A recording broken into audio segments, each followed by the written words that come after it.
he's spoken out about this because him and his lineage is from Russia, and he gets into the origin of what politically correct is, because I think the West has developed this idea of it's just being polite, but when actuality it's a very political thing. Like, politically correct was, what does the government say is allowed? Like, what is the allowed narrative? And if you weren't speaking in a politically correct term, you would go to a gulag and see you later, right? Or your family would lose its rations, or whatever the consequence was. So it's not just be kind.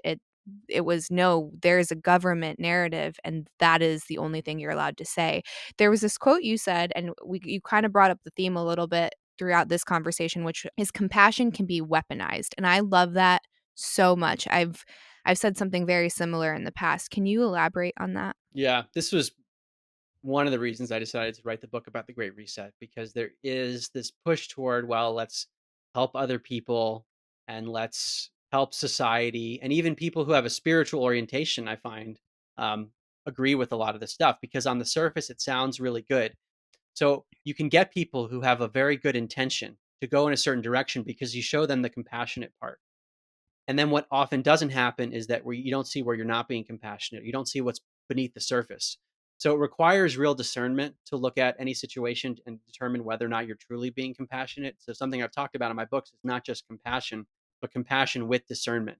And often just see the compassionate part and then not the discernment of actually determining, well, is this policy that they're talking about that's allegedly going to help the poor, is it really going to, for example? Or you could take any example where you're presented with something that's compassionate and then it actually ends up not being compassionate. And this is a way to really move large groups of people who want to feel good and want to feel like they're doing the right thing. And you tell them you're doing the right thing by supporting this because you're going to help society. It, that's a way to mobilize people. And we've seen this happen historically. I mentioned collectivism earlier. It's tied into this, where if you tell people it's for the greater good, then you could rationalize doing something horrible to an individual because look, we're going to help society to do this, and we're being compassionate. So I guess I'm just trying to raise a red flag here that we have to question always whether the results of something are going to be good in the end, even if it sounds good or even if it makes you feel good on the inside. The results might not be in alignment with that. Yeah, and if you wanna get a little bit conspiratorial, so women represent a large percentage of the swing vote, and we tend to be more in tune with our emotions than men just because a lot of how we were raised, boys aren't allowed to have feelings.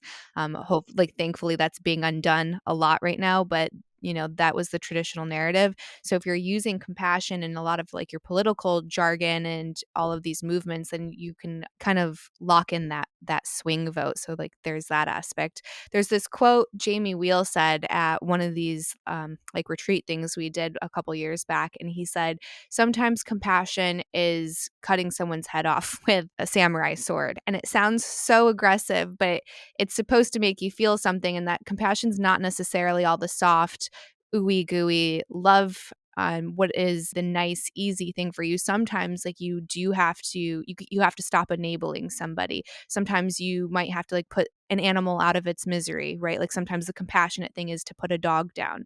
So it's not necessarily all the things that make you feel good. If it's just for you to feel good, that's ultimately like a really self-centered way to approach things, and you're not considering the other person at all. I had someone on the podcast in the past, and he very much was, in my opinion, a victim of this weaponized compassion, where he would talk about we were talking about like the homeless population and people that were really struggling with substance abuse. And he's like, I don't know why there's no sympathy for any of the homeless population and how people talk about them. And I was like, well, I think there is a lot, like, people, there are a lot of people that are trying to fix the problem, and I know a lot of people that are very sympathetic to that issue, because I think it came down to, like, they should be able to just camp on the sidewalks.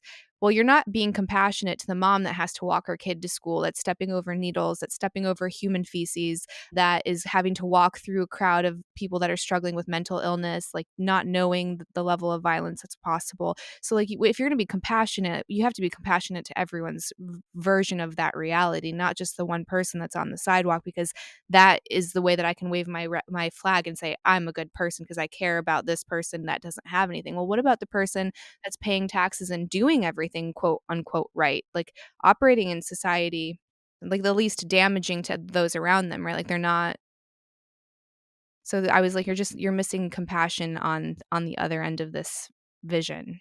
Yeah, it's like a micro compassion versus a macro compassion. And a micro compassion is looking at just a very specific iteration of the issue and not zooming out and seeing all the other parties that are involved. And that's what Mhm. happens. And the media does this too, and the politicians do it. They get you to focus on one aspect and you don't see everything else. And you don't realize that maybe we're being compassionate to those few people, but we're being the opposite of compassionate to everybody else. Yeah, very inconsiderate. There's this, Teal Swan video I saw just the other day, and there's some stuff she does that I'm like, "Oh, that's great," and other stuff that I'm like, "Oh, not that so much," but this one I really liked, and she said if you take a jar of ants and you fill it or a jar and you fill it with ants, you put black ants and red ants in it, they're fine, they coexist, and everyone's just kind of, happy to be there. If you take the jar and you shake it, all of a sudden the black ants will start attacking the red ants, and the red ants will start attacking the black ants because they each think the other is responsible for shaking the jar. And I was like, "Whoa, that is crazy." So who's shaking the jar? Why do they want to shake the jar? And I think how important it is to not see each other as the cause for all of this friction. Yes, very important. And where my mind goes when you mention that is on a spiritual level, Mhm. because I think humans are impacted by a field of consciousness that we can't see with our eyes and that our ordinary perception is not accessing it, but we're being influenced by it. So it's like, who's the ultimate puppet master here? It's probably something we don't see. And the human beings are vessels for certain types of energy to Mhm. carry things out. And my overall worldview, which I'm still constantly grappling with, is that we're trying to evolve collectively, and darkness and evil are involved in that process for us to transcend it. So it's like, one level, the evil stuff is horrible and there's a lot of suffering that comes, but the more of it that occurs, the more we're being shown things that we need to be transcended. So we could say the ultimate puppet master is maybe playing that dark light game that we're involved in. And part of our path, I'm thinking increasingly, is not just the compassion part, because I do think that's an important part of our evolution, but it's this discernment piece might be the most important thing. I'm starting to come to that view, because if you don't discern, then your actions might ultimately be harmful. So it's like you've got to discern and then apply your compassionate mindset too.